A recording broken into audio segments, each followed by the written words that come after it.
Pemirsa, Komisi Independen Pemilihan Kabupaten Biren melaksanakan koordinasi finansial dan pengisian verifikasi data calon anggota DPRK Kabupaten Biren dalam surat suara dan perlengkapan pemungutan suara lainnya untuk pemilihan umum tahun 2024 mendatang. Komisi Independen Pemilihan Kabupaten Biren mulai melaksanakan rapat koordinasi dengan partai politik yang ada menjelang penetapan daftar calon tetap DCT Dewan Perwakilan Rakyat Kabupaten Biren dan finansial pengisian serta verifikasi data calon anggota DPRK dalam surat suara. Kegiatan rakor tersebut merupakan sebagai sarana koordinasi sekaligus memastikan data-data DCT sebelum penetapan. Rapat koordinasi tersebut diikuti seluruh pengurus partai atau penghubung yang ditugaskan atau mendapat mandat dari partai politik masing-masing. Ketua KIP Kabupaten Biren, Saiful Hadi, mengatakan, jika pada rakor tersebut telah selesai dan daftar nama caleg yang diusung partai politik sudah lengkap, maka pihak KIP langsung melakukan penetapan daftar calon tetap DCT Dewan Perwakilan Rakyat Kabupaten Biren.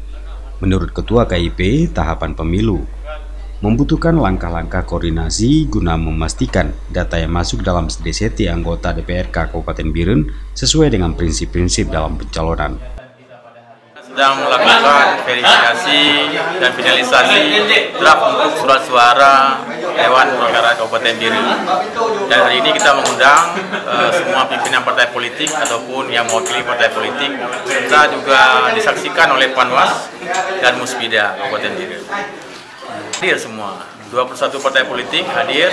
Jika nanti tidak hadir, maka kita akan konfirmasi kembali, karena ini memang sangat penting.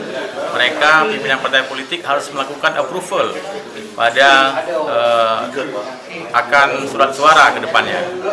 Kita ke depan, pertama untuk kegiatan ini, semua partai politik harus menikmati, memvalidasi dengan betul sehingga kemudian tidak ada persoalan di kemudian hari ketika kita akan mencetak surat suara nantinya. Rakor ini merupakan bentuk melayani terhadap peserta pemilu. Sebagai penyelenggara pemilu, pihak KIP hadir sesuai dengan prinsip dalam pencalonan. Dari Biren, Tim Liputan Aceh TV melaporkan.